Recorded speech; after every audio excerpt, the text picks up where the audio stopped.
Welcome to Northbound, Alaska, the Trucking Files, a podcast where we talk to haul road drivers, both past and present, to carry on the knowledge and experience of one of the toughest roads on Earth. On this episode, we sit down with Benny Baird. Benny is your typical American cowboy, hauled livestock for 22 years, came to Alaska in the late 2000s, and has over 1.1 million miles on the haul road alone. Who is this guy? Benny Baird. One of the many legends of the haul road. I don't know about that. So what brought you to Alaska? Well, that's a long story. I ended up here on a fluke. Nothing that I ever planned to do.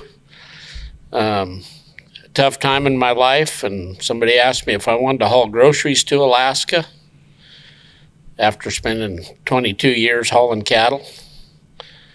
Started hauling groceries up here. Several guys told me that I was a good enough driver to come up and drive the haul road, which I didn't think I was. And got introduced to the right people and ended up here. Did you ever hear about the haul road when you were hauling cattle on the stage? Did people talk about it? Did you know about it, or what? Yeah, I knew about it, just never crossed my mind to do it. I was kind of offered the opportunity in 1995 and just didn't take it because Alaska is a long ways away. Yeah. Little did you know, it's a 3-hour plane ride to get home. Yeah. It's not that far. Yeah. But anyway, came up here and met Aaron right from the start. Aaron was one of the first people I met here. Shared a shop with Aaron for 5 years. Him and Lonnie Lofts. Learned a lot from Aaron.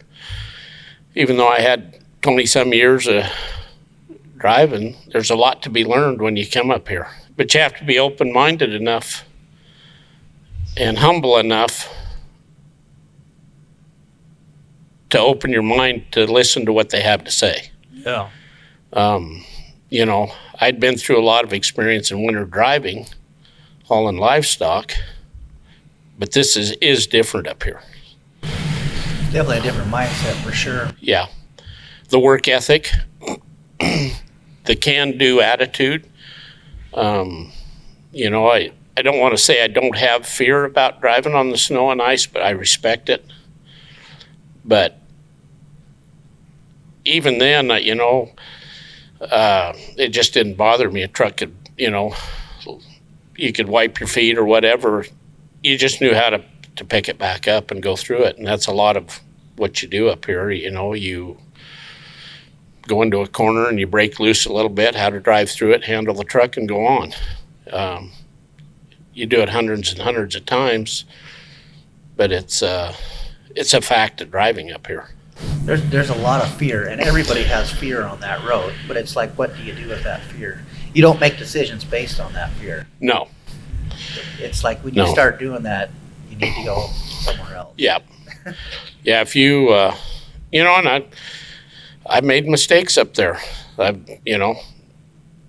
only put the truck off the road one time, thank God. But, there's a saying up here that there's those who have been in the ditch and those that are going to be in the ditch. And there's a lot of truth to that. Yeah. And if you have a fear of going in the ditch, then, you're driving, you're probably driving on too cautious of a side here to safely get up and over some of these hills. Yeah, you got to be cautious and aggressive at the same time. I mean, it's definitely a different mindset on that road for sure. Well, like you and I were talking here a while back, you got to know when to run and when to slow up. Mm-hmm. And making that judgment sometimes is not the easiest thing to do. Yep. Do you remember who you ran with those first few trips? I do, and it was I was at Linden. I came up here and went to work for Linden. I can't think of the guy's name. We were talking about him. He's retired and he's passed away now. But anyway, I left Fairbanks here following this guy. And by the time I got to the top of the pass, he'd run off and left me. Oh, man. So I got on into Prudhoe, and I got to the stop sign, and I didn't even know which way to turn, right or left, to go to Linden. I had to call somebody. Thank goodness cell phones worked up there by then. And I made the right turn and found Linden's yard, and then went back home by myself. Wow. And, probably the third or fourth trip, luckily, I ended up running with Dale Foster. And Dale and I left town. I'd been introduced to Dale, and we left town, and we were just kind of running along, and I was following him. And I had a light load. He had a load of drill mud, and I asked him about the name of this hill or something, and he says, "Well, hasn't anybody told you what the names of all the hills and the pulls and stuff are up here?" And it's like, no. So all the way to Prudhoe, Dale told me the name of every hill, and then I followed him all the way back, and he told me all the way back, every hill going south. And then I think it was the next trip, I came right back north and followed Dale, and he did it twice. And probably helped me learn that road more than anybody because of what he did. Yeah. And I thankful, I mean, here just recently, I thank Dale for that because, it meant a lot. That's amazing to me to think about. Growing up the way that we grew up, I knew all the names of all the hills before I started driving up there, and it's like I feel kind of bad for a lot of these guys. They have no idea what they're getting into, and most of the time they're learning this road in the dark. Yeah. Yeah, we learned all this as kids before we really had to put ourselves out there and learn that road, and it's like, man, I probably should have been helping out more than what I did. Well, and I was 48 years old. When I came up here, I was your age. Think about that, and I'll remember Lonnie or somebody said to me that winter, we were running north, and I was saying something or whatever, and he goes, "Man," he said, "I got to give it to you. You've learned this road very fast." Well, it goes back to Dale. Yeah. And I guarantee you, I've had some hair-raising experiences that I got away with. 12 mile there north of the river, it was freezing rain, and I didn't run hard enough. It's one of them times I didn't run hard enough, and I didn't make 12 mile, and I burned out. Why that truck sat there, I have no idea to this day. That truck should have took off backwards. Oh, man. And I chained up, and I got back up in the truck, and there was a Alaska West lowboy all decked up. He was going north to get a load to bring south. It was JD, and JD sat there, and I finally got chains on and got up on top, and he said, "Well, I'm coming through." And I said, "Okay." Got in the pull-out, and he pulls into the pull-out on the left side after he come through the dip, and he got out, walked back to me. He says, "I think I'm going to chain up too." and I tightened my chains up because I just threw them on there. They were loose. Yeah. And I tightened my chains up, and I followed JD the rest of the day, and we never took our chains off until the top of connection. Wow. Was your leg shaking while you're sitting Oh, there? man. I just knew that truck was going to take off any time. To this day, I have no idea why that truck stayed there. It shouldn't have. That's funny how a guy's leg can get to shaking. Until you experience that, you have no idea. Oh, yeah. It scares you to death. It scares you to death, yeah. Yeah, your throttle foot gets to shaking, and another time I was running by myself. I was still pulling Linden freight. It was that first winter I was up here. And, back then, you left town at 4 o'clock in the afternoon. It didn't matter. Every truck for Linden left, and I think I was one of the last trucks that left town that night. And I don't know who I met, but somebody told me the pass was doable, but it was starting to drift a little bit by the waterfall. And I had a quad. I don't remember what was on it, but I come around that corner. that left-hand turn there just before the waterfall, and I looked up, and that drift was about 40 feet across it. Oh, man. Probably about 2 feet deep. There was no tracks through it, and I hit that as hard as I could. And I got through it except the trailer. The trailer didn't make it out and hung me up. And I got out, and I threw a set of chains, and I couldn't go nowhere. I could back up, but I couldn't go forward. So I got out and threw another set. And still couldn't go. And I'm like sitting there thinking, okay, what's the matter? I'll bet you the brakes on the trailer froze up, because I set the trailer brakes afraid that was going to take off. And I got up, got out, and not thinking, I started around the driver's side of the truck beating them brakes loose. And when I hit that front axle, that last brake on the right side of that trailer jumped in the air when that released all that pressure off of it. And I swear to God, I thought that truck was going to take off backward.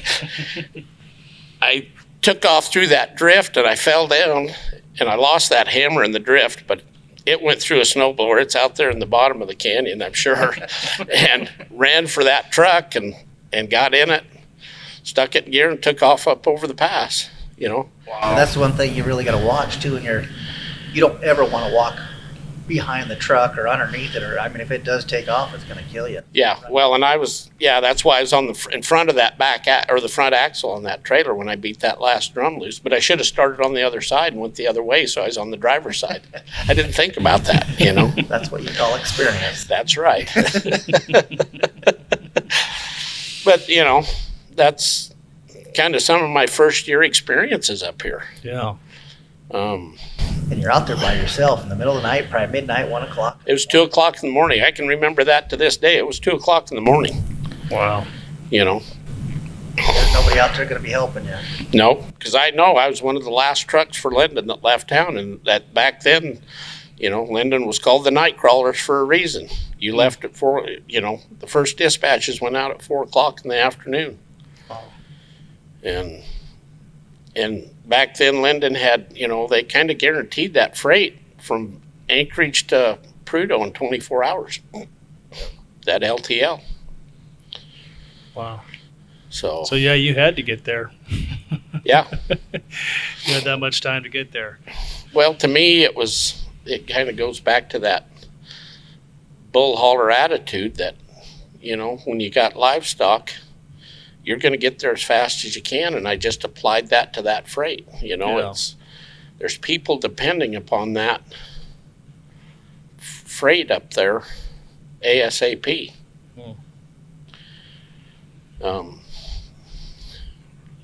It's just different attitude. Yeah. Do you have a Mackie story? Everybody's got a Mackie story. Yeah, I do. I had a oversized. I was 12 foot wide, 105 feet long. I had two of the best pilot cars that you could have. I had Dick Feist in the lead and John Sowers in the back. And there's two grocery haulers and a fuel tanker ahead of me. And I hit the bottom of Mackie at about 80. And coming up out of there, when the first first food hauler burned out, and then the second one tried to go around him and burned out beside him, and the fuel tanker got stopped. He got over the edge and got on some gravel and got stopped. And as the guy in the second grocery hauler stepped out, that truck took off backwards coming at me. Oh, man. And Dick Feist is yelling on the radio, shut her down, shut her down. Well, I'm in the bottom. And it's like, I can't hear. I got to get up out of the bottom here and get on the... So I got up there. There's not much of a bench there, but there's probably a little bit that probably goes from 10% to 8 or 9%. And I got in that area, and I got clear over on the edge of the road where I was in some gravel and some rock, and I stopped. And that grocery hauler went in the ditch in front of me, jackknifed into the ditch. And I just sat there. I knew that truck there's a chance it was going to go backwards. And I just sat there for probably 4 or 5 minutes because I knew I had time. And I just sat there until that I knew that truck was going to hold. And then I got out through 2 sets. And that truck had the whole road blocked. So the fuel hauler put on 2 sets. And he pulled up there and then hooked onto that front end of that food hauler and pulled that tractor, slid the front end of it around so it was out of the way. And then he went up past him, and then I went up past him. Wow. Was it pretty warm up there, or was his brakes not dry, or what happened? No, it was slick. We had some warm weather, and we'd had some freezing rain, but it had cooled back off and then kind of warmed up, and it was slick, you know. It's interesting. You talk about you going to the edge of the road. You see a lot of these new guys that don't experience that. They start spinning like that, and they go out towards the middle. And it's like, man, that's the slickest part of the road. Well, it's like 1 mile here just recently, when I go up 1 mile, I'm as close to the outside of that corner for 2 reasons. One, I know that nobody's been there and I got traction. The other reason is if you meet somebody, you're out of their way. There's so many times I've gone up 1 mile that and rightfully so, they should be coming off there. It's a 2-lane road. Yeah. One way or the other in certain areas shouldn't have the right of way unless it's really bad or slick or that. But, you can make that corner clear on that outside and meet people, and it's fine, Do I hold up for them if I see them coming or not? Yeah, I'll slow up and try to hold up and give them the corner.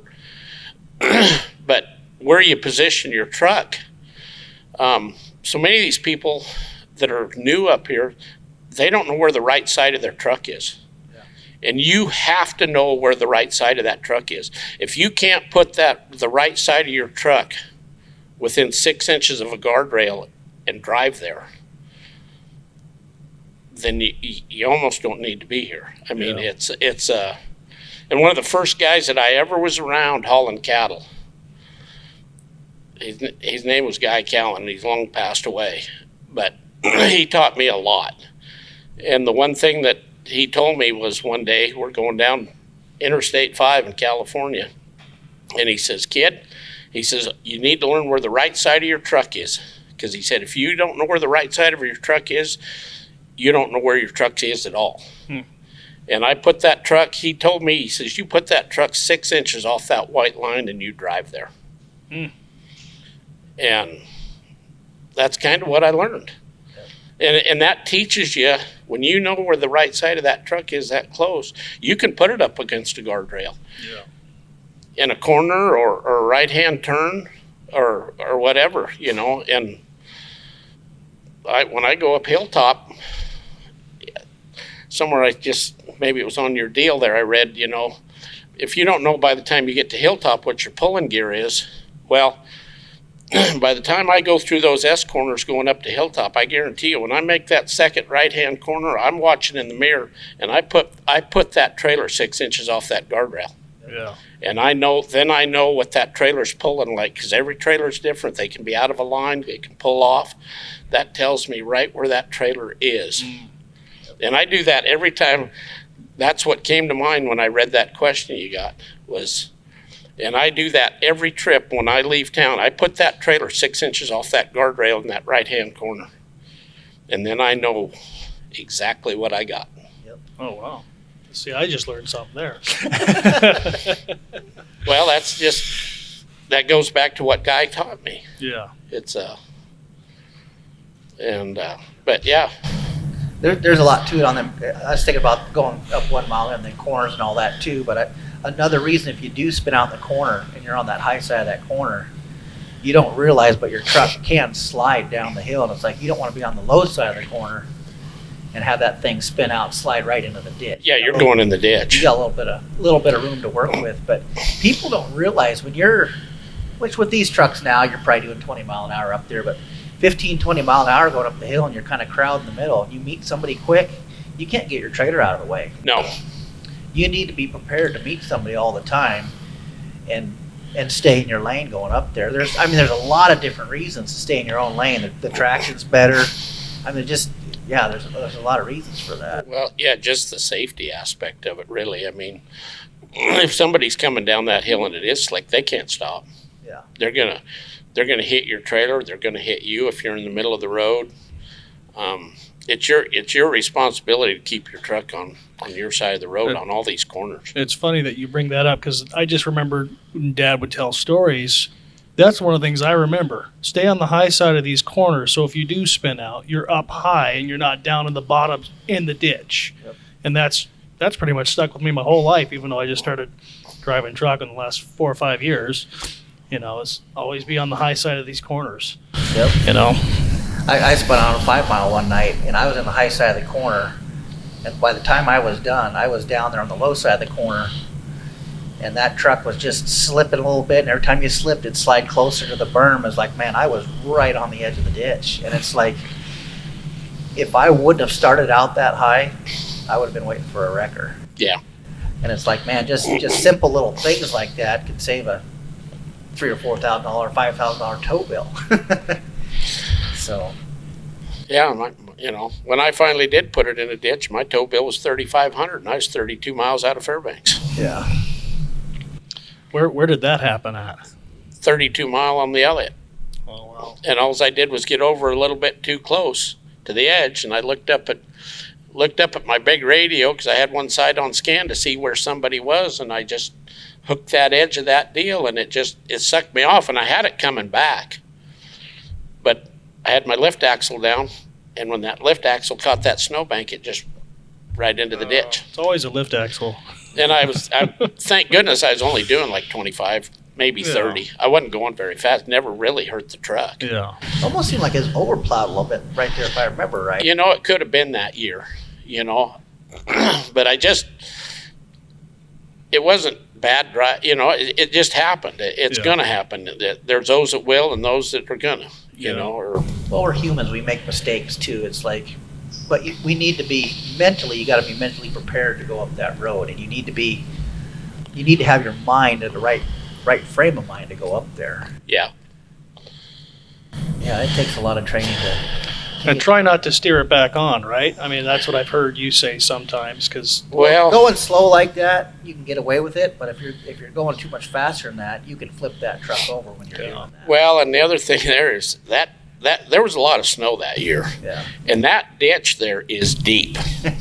If there hadn't been that snow in there, I would have been on my top. Wow. I just went in the ditch and was at probably a 45-degree angle. Yeah. It was the load and the truck was laying against a snowbank. I went in very gently, but I can't remember. Did we have to unload that? I can't remember. No, Ben got me out, but the two boxes had slid off the front. The whole load slid forward about 2 feet, and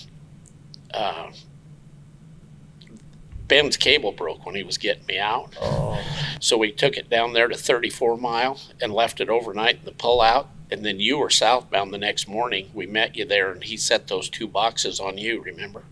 Yeah, I remember. I just couldn't quite. That was a long time ago. I was trying to remember what we but he did. lifted those two boxes with his wrecker and set them on you, and then we took it all back to town, and then I took my truck home, and 'cause it tweaked it a little bit, and Dan down at General Parts, I called him what to do about it, and he told me to back that truck in the shop because it was cold. It was like 50 below, and he told me to back that truck in the shop and get every heater I could going on it and jack the frame rail that was low. He says, you jack that, put all the weight on that, set a frame jack under the back of that truck.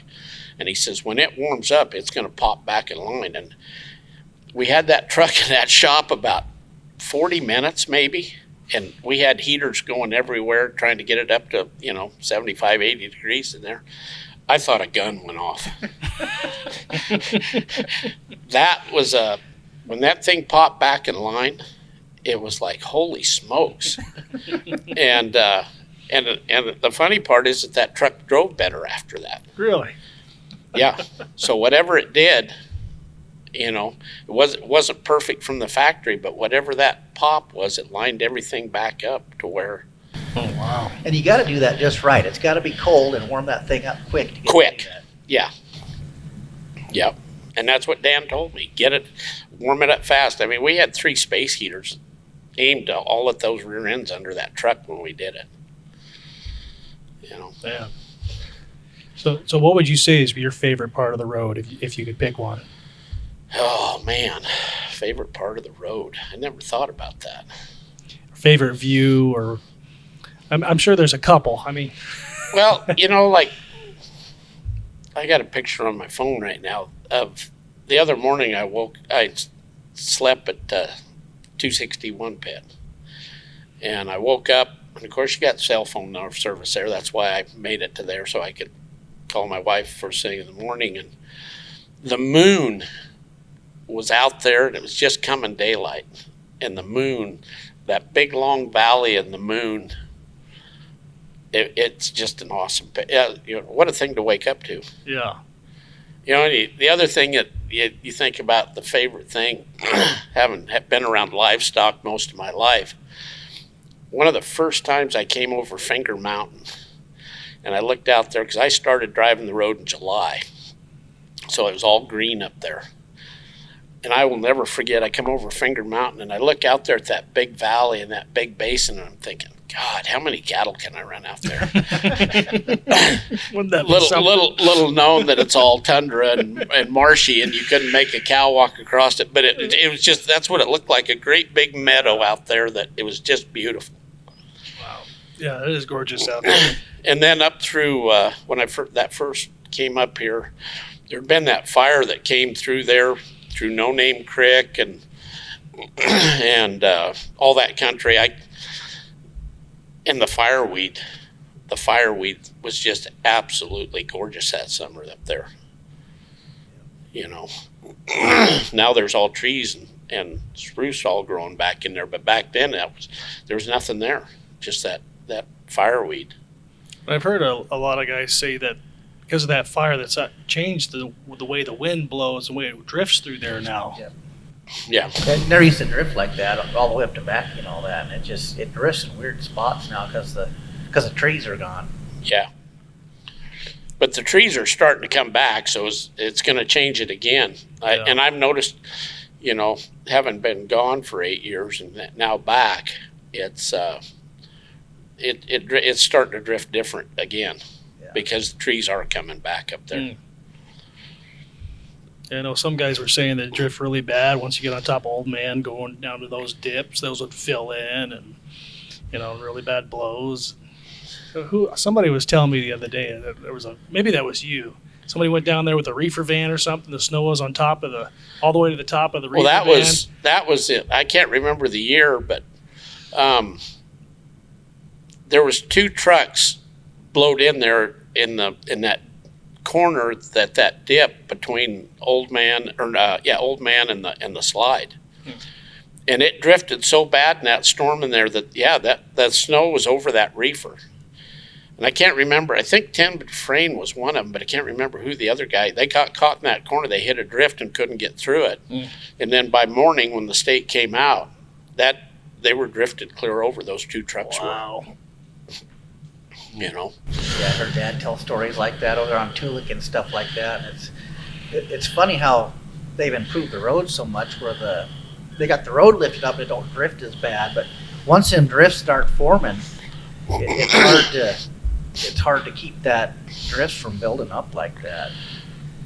Well, when they raised that, when I took Leonard north that first trip that he ran for us, and I was going north on the north end, you know, and there's that well out there, that water well in that house that sits there.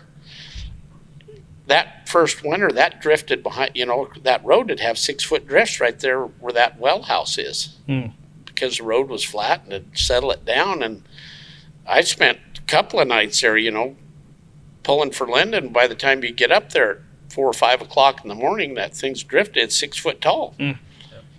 You couldn't get through it. You just sit there and wait until the state came out and knocked her open. And, you know, and I know one night, you know, we tried to get through it.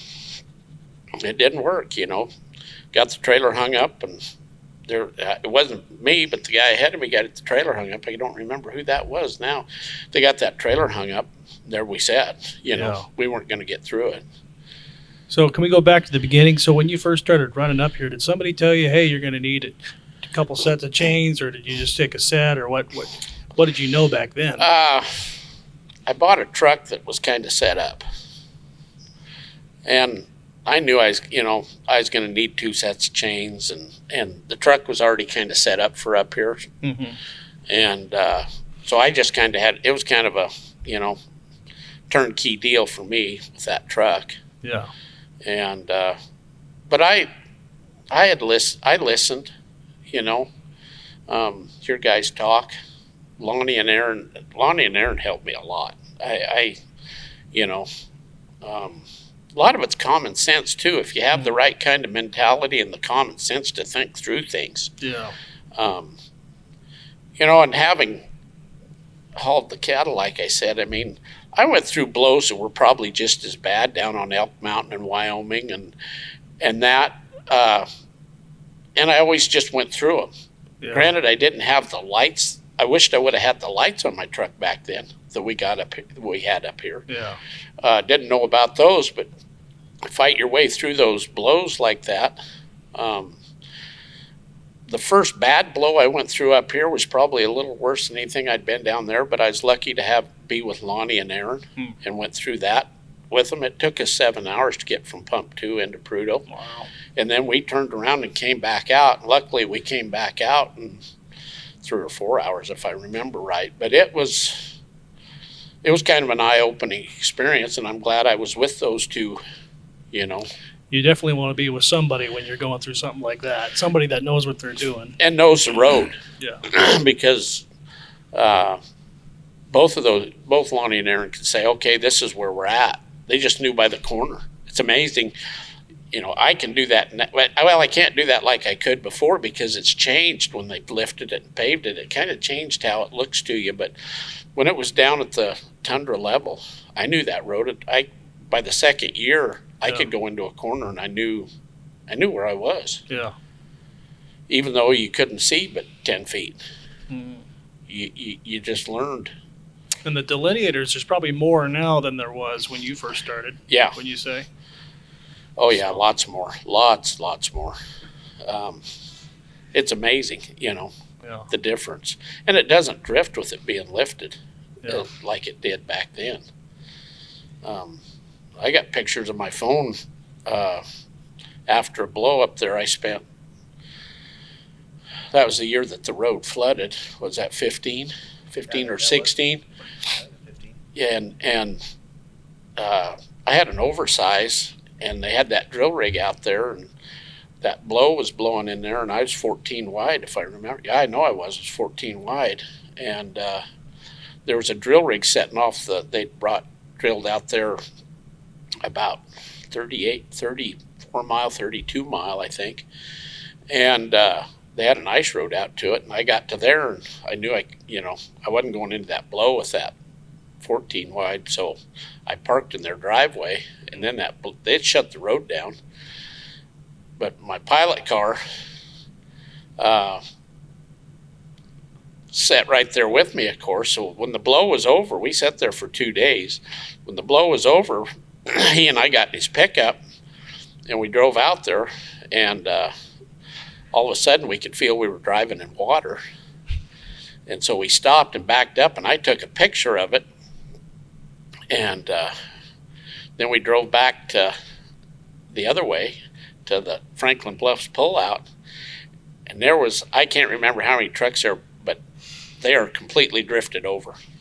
Wow. All those, the space in between reefers was all filled up. I mean, they were all drifted over. There was trucks that had shut down on that. That's when Alaska West first started running those APUs. And a bunch of those guys shut their trucks off, and then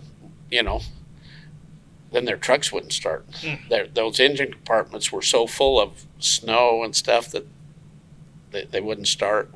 We had to fight to get trucks started, and we had ourselves all dug. We had all those trucks dug out before the state showed up. I remember that. Oh wow! Started digging them out, getting one pulled out, and then another. Then Sean and I went back to my oversized, and that's when they discovered that the road was all flooded, and they came out, got it opened up, and they started letting everybody go in there.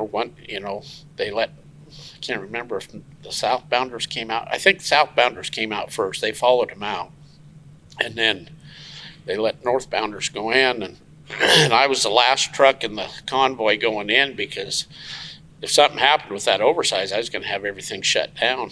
Yeah. And so I was the last one in line of about 40 or 50 trucks.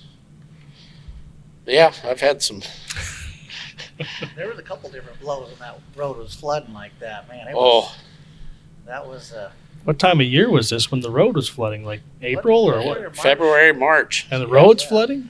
That road flooded because wow. they built an ice dam or an ice road across the sag out there, and that road collapsed and shut the river off, and it pushed all that water out towards the road. Man.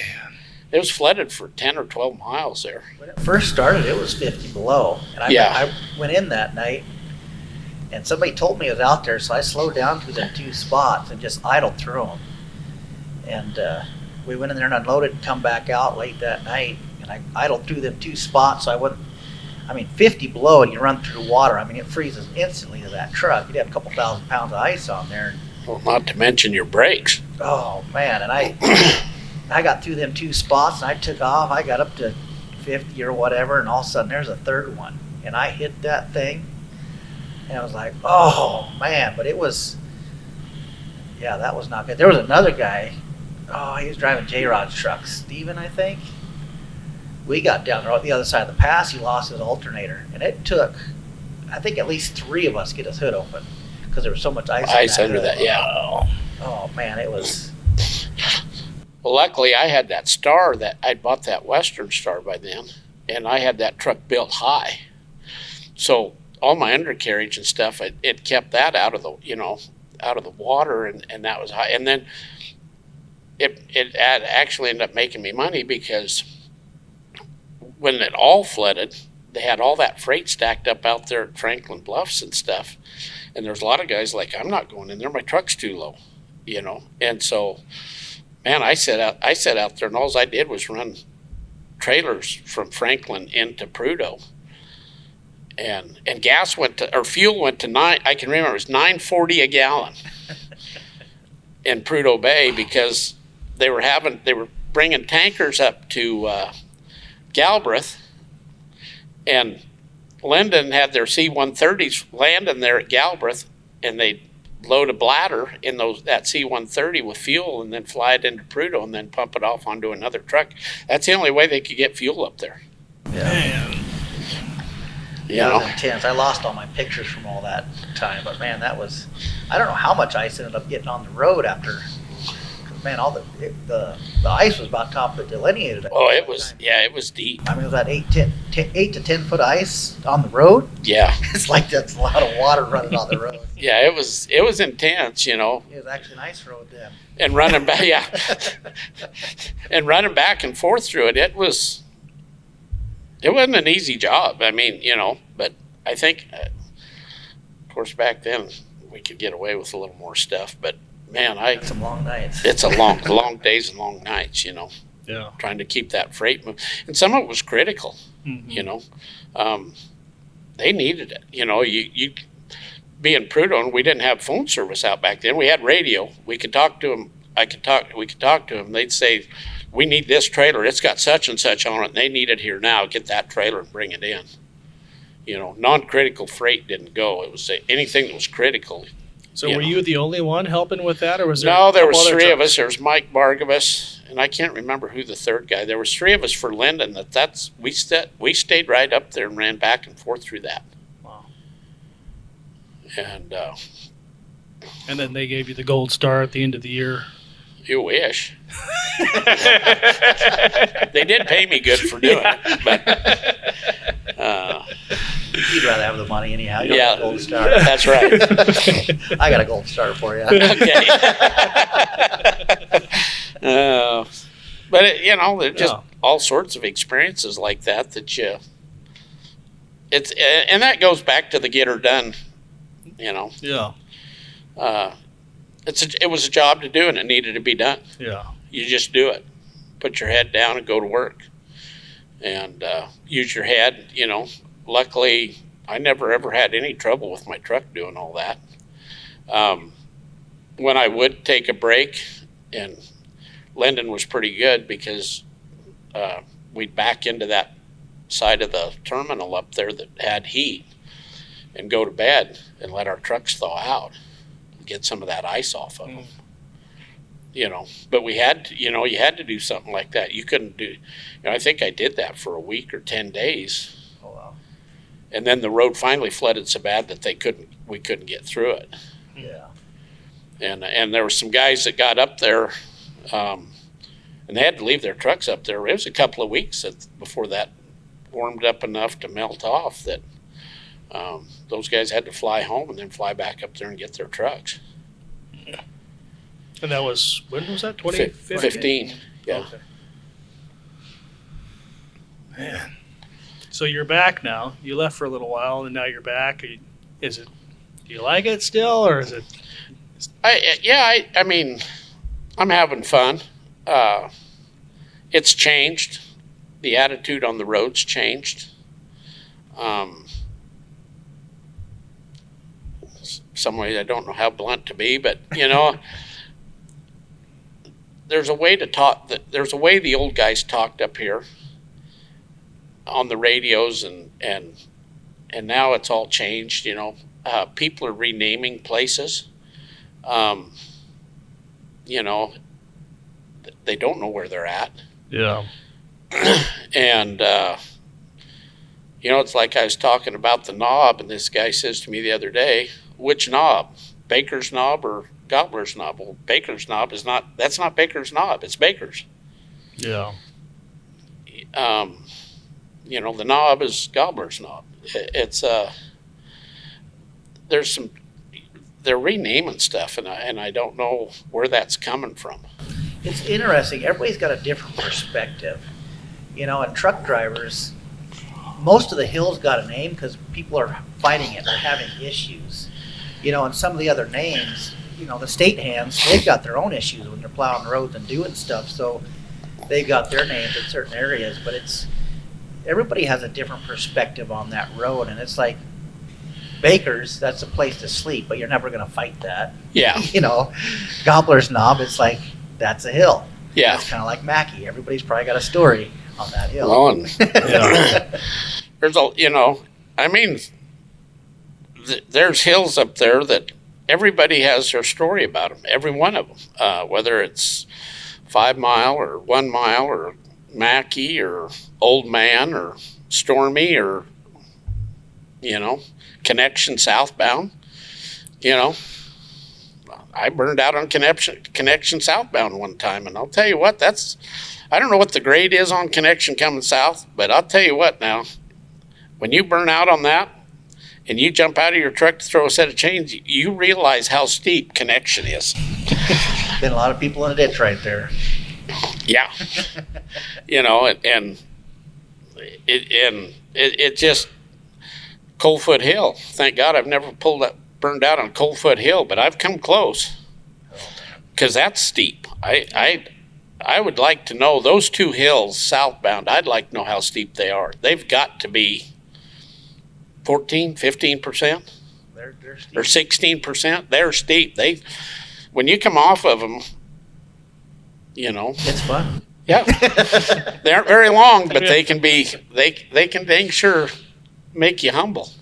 So when you first got up here, do you remember 1 mile, 2.5, 2 mile? These are some hills.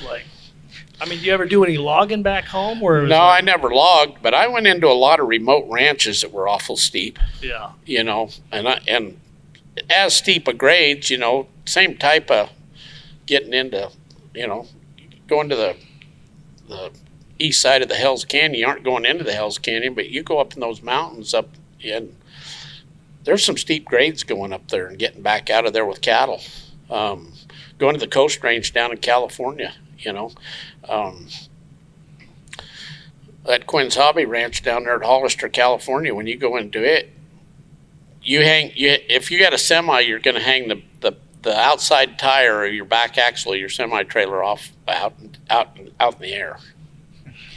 So yeah, I'd been in and out of some really tight situations and chained up to get in and out.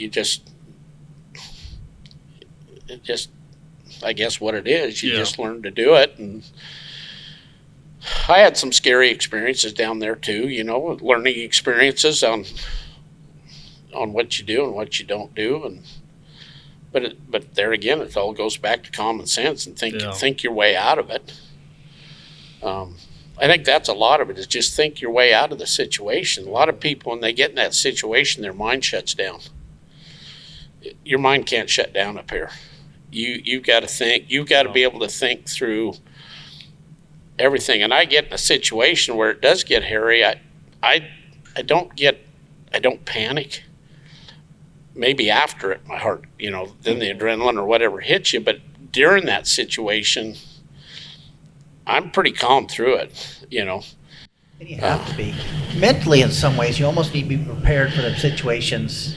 You almost need to prepare yourself, ahead of time. Not that you could do it that day or something, but when you start running that road, it's like you need to be prepared for some of them situations. Start running scenarios through your mind of what if this happens, what are you going to do? Well, and I do that, I've done that my whole life.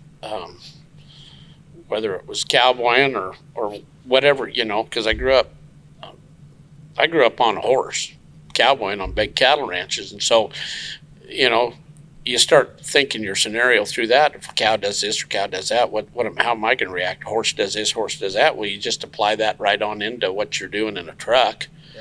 Yeah. Some of it you don't think it all the way through, or you don't have the knowledge to think of everything until you're in that situation. You gotta have enough life experience to make it happen. Yeah. The first time a truck went backwards on me, it was like, holy crap, on 56 mile. And I kept it in the road. There's a few things happened after that, but, I get back to town and Lonnie says, well, you've been backwards now. I'll tell you what you should have done. He said, get your truck in reverse. You got some control. It's like, well, I never thought of that. But that's what I should have done, was got my truck into reverse and let the clutch out. Then I would have had some control. Yeah. Some control. It's still slick, but, it's like going down a road and forward and going off something, and you got it in gear, you got some control. Yeah. When it takes off backwards and you don't have it in gear and you're just trying to stop it, it don't work. Your tires have to be rolling. If they're not matching the road speed, right? You have no control. You're on a toboggan going for a ride. Yep, you are. And I've been backwards. I was backwards 3 times up there, and the other 2 times I was able to get in. The other 2 times I didn't go nowhere near as far as what I did the first time. I went quite a ways the first time. I probably went 3/8 of a mile backwards the first time. Oh, wow. But because you think about the bottom, from the top of 56 mile to that APL, it's about 3/8 of a mile. And I kept it in the road. But, the other times I probably went backwards probably 300 feet. Yeah. But part of that goes to getting it back into reverse, getting it controlled, getting it over on the edge of the road, getting in some rock. That's a scary thing. It's like, if you can't, you want to try to get it stopped, but if you're going backwards, and that's the thing, it happens so fast. You got to be able to think fast enough to get in reverse to do that. Yeah, you got to know. But you really don't want to have to do that. But if you're doing that, once it starts moving, it's hard to get it to stop. Well, that's goes back to, this ain't good, and there's a big chance I'm going backwards. I better be ready to go into reverse. And when that truck stops, forward momentum, you aren't nice. You slam it into reverse. I guarantee you, the transmission probably takes a little pounding, because I'm going to put it there, whether it wants to go or not.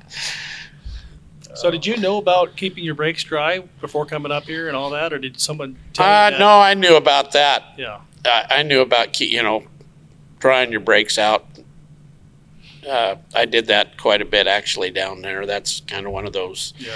Because I ran through some many inclement weather with cattle. Yeah, because you're always going through the snow and whatnot. Yeah, because you got to go with livestock. You got to go. Yeah, so that was kind of second nature to you when you came Yeah. up here. Yeah. I think a lot of new guys aren't aware of that, No. and they don't know about keeping their brakes dry. And if they do spin out on a hill, then they don't have brakes. Yeah. Yeah, you need to check your brakes for any big hill, and if you're running through drifts or deep snow, you need to be checking your brakes. I see so many guys, a lot of these new guys, I was sliding off the hill, but you get up there and there's no slide marks. It's like, Yeah. no, you were rolling off. You were rolling didn't off have the hill. brakes.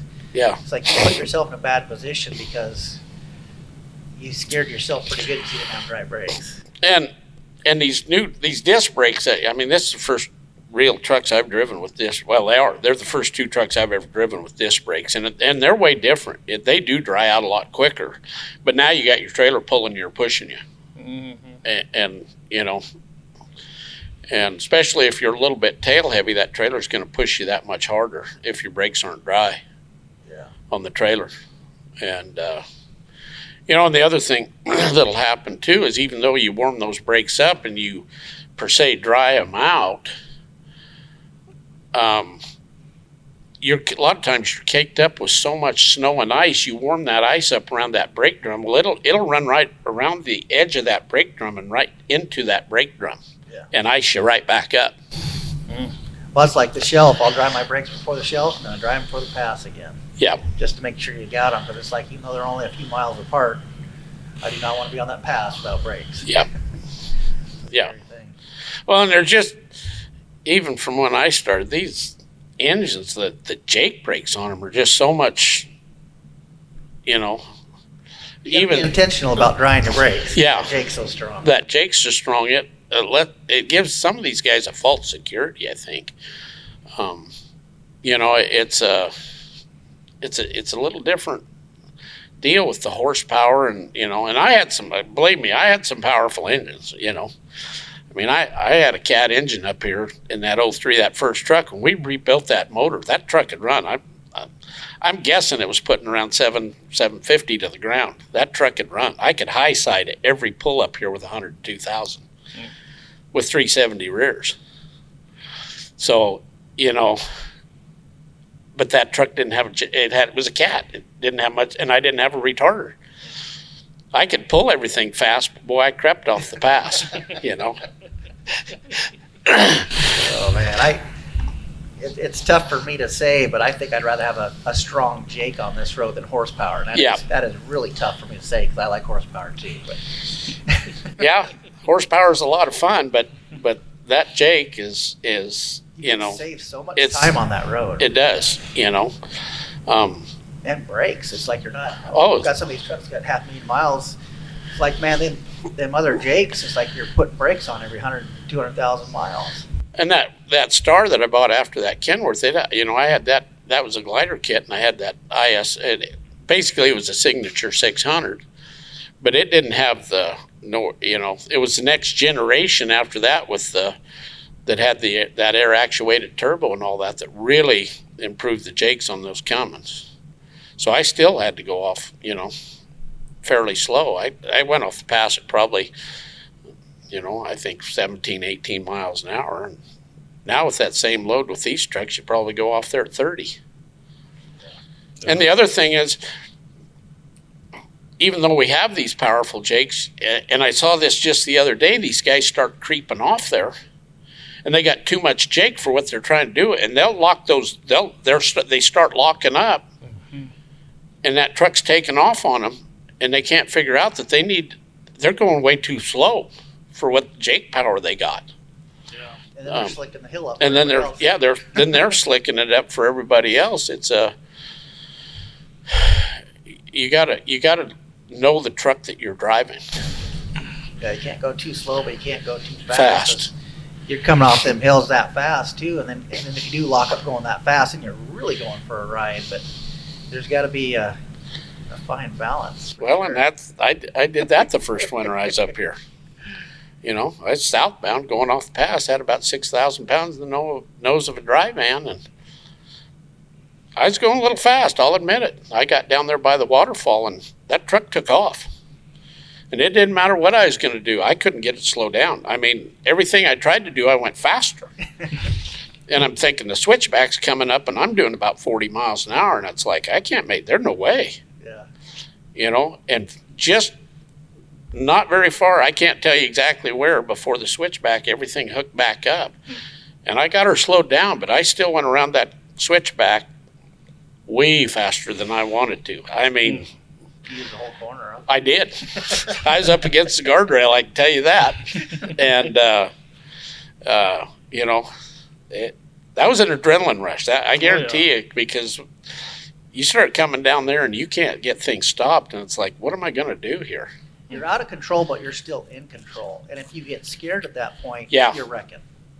But that's one of those instances. I got down to my chandelier and my foot started shaking. And it's funny, you could ask somebody, have you ever been so scared your foot shaking? You can usually tell if they're, oh yeah, I've had it shake. I was like, no, you haven't. I've had my foot shaken a few times. Until you experience that, it's uncontrollable. Yeah. It's not fun being that scared. So what'd you do after that, Benny? You call it a night? No, I went down to Coalfoot, and because I needed to come on to town. I got to Coalfoot, and I went in there, and I sat down, and I poured a cup of coffee, and I still jacked up on it, and I sucked that cup of coffee. I drank. It was hot, and I just drank that cup of coffee. And I'm sitting there, and another guy, and I couldn't. You know, this is the first winter I've been at, and another guy comes walking in. I couldn't tell you who he was to this day. And he sat down across the table, the trucker's table. He pours a cup of coffee. And I mean, he takes this great big drink of this hot coffee like I did. And he looks at me and he goes, "Were those your tracks on the pass?" And I said, "Yep, they were." And he says, "Don't worry," because he said, "I think mine look better." And I couldn't tell you to this day who that guy was, or I couldn't even, you know, but that night, right there below the waterfall, for whatever reason, it was slick. And it just... But I'm sure you still think of that story every time you go by the waterfall. I do, actually. It's not every time, but there's a lot of times I'll come by there and I'll look down and go, am I going a little too fast here? You know, just because it, you know. Yeah. Same with going up but running into that drift, you know. I can tell you right where that drift was to this day. Yeah. You know, is right there on the north side of the waterfalls where that drift was. I know right where I lost that hammer. It's there's a lot of different things. You learn it. Yeah. So if you were to tell a new guy just one piece of advice, what would you say about coming up here and running this road? Ooh, you know where your truck is. Know where the right side of your truck is. I think that's really important up here, to know where the right side of your truck is, so that you know where to get in some gravel or whatever to get out of. It's critical to know where that right side of that truck is, to know how far over to the right you can get to stay out of somebody's burnout marks or where somebody slicked it up. Mm-hmm. You got to know where the right side of that truck is at all times. And it doesn't matter. I've driven everything from a cab over, started out in cab overs, to long-hooded Pete's, to Kenworths, to Western Stars. And I guarantee you, within a day of driving that truck, I know where the right side, I can put that right side of that truck where I want it. Yep. And, you know, I think, you know, I feel, I guess, privileged working for Aaron now, you know, and at the age I am, that he has enough confidence to stick me in a new truck. That says a lot. So that was my truck. I know. They're all your trucks. And you gave it to me, and I still don't know why. Oh, sometimes I'm a nice guy. I'm waiting for the rear end chewing for when I do something wrong. But it's I think that would be just so many of these guys don't know where the right side of that truck is. Yeah. I do have a memory of Dad sitting there just watching the mirror, just seeing him just inches off that white line, and he just stayed right there. Dad taught me that without teaching me that. Yeah. It was, I don't know why that just really stuck out. I was like, man, I just remember being a little kid, just like, how does he do that? But that's... And did you realize that before I... No, I remember that as a kid. As a kid, that, yeah. But he never talked about it. Yeah. But it was very obvious that, well, that'd be something to ask Dad to see if somebody told him that, or that's just what you did. Well, like I said, I hadn't been driving a truck very long when that guy told me that, and it's stuck in my head, Yeah. That, they're right, that you got to know where the right side of that truck is at all times, and like we said, when I go around those two corners up there going to Hilltop, I set myself up off that guardrail, and that tells me what I got for the rest of the trip. Yeah. I've met some guys up there too, and they're really crowding, and it's like they don't really know where they're at. I had one instance, I don't know, November or so. I actually had to stop, and that guy was right in the middle of the road. He was following somebody else. Must have been his first trip, but I just stopped, and he still about took my hood off. But I stopped right on the edge of the road. I was like, you need to get on your side. Yeah. But if I wasn't going slow enough to meet him, there would have been a crash, or I would have been in the ditch. But there was a lot of things wrong there. He was scared, and he didn't know where he was at. Well, and knowing where you are at certain times, Noodle Rick Bridge. I've met trucks on that bridge twice, and both of us going way too fast, and we passed right on that bridge. Yep. And I'm going to tell you what now, you want to talk about tight? That Noodle Rick Bridge, if you're against the rail, your mirrors are going to miss by about 4 inches. Yeah, I've done it twice too. I've done it twice. I think you've done it 3 times, because I thought you'd have No, me beat. just twice. Just twice. But You got every caught up time quick. you're like, hey, I told you to wait a little bit. I was like, yeah. I got no excuse. Well, the first one was Wizard. And I will never forget, I never met Wizard. I knew the truck had all them green lights. Is that what he had on there? Green lights? I'm trying to remember. He had a few. He did He have had green lights. Anyway, man, it's like 2:00 in the morning, and he's hauling butt, and I'm hauling butt, and boom, we went past each other on that bridge, and he got on the radio, and he goes, "Who was that?" And I said, "Benny. Good driving." And it was probably 6 months later before I ever met the man face to face, And he goes, "Well, I never met you before." I said, "Oh yeah, we've met." And he goes, "We have?" I says, "Yeah, you and I met about 6 months ago on Noodle Rick Bridge doing about 70 miles an hour." And he goes, "Good driving." And the other one I met on there was Sean Wood. And there again, 2:00 in the morning, he's a night crawler. It was Linden Freight. I'm hauling southbound Linden, and it's probably about 70 miles an hour we met on that bridge. I'm not kidding you. 65. We were both smoking on. It was, I've had one truck slap mirrors with me on 17 Mile. Me too. But it wasn't you. Yeah, I know. Yeah. I know it wasn't you.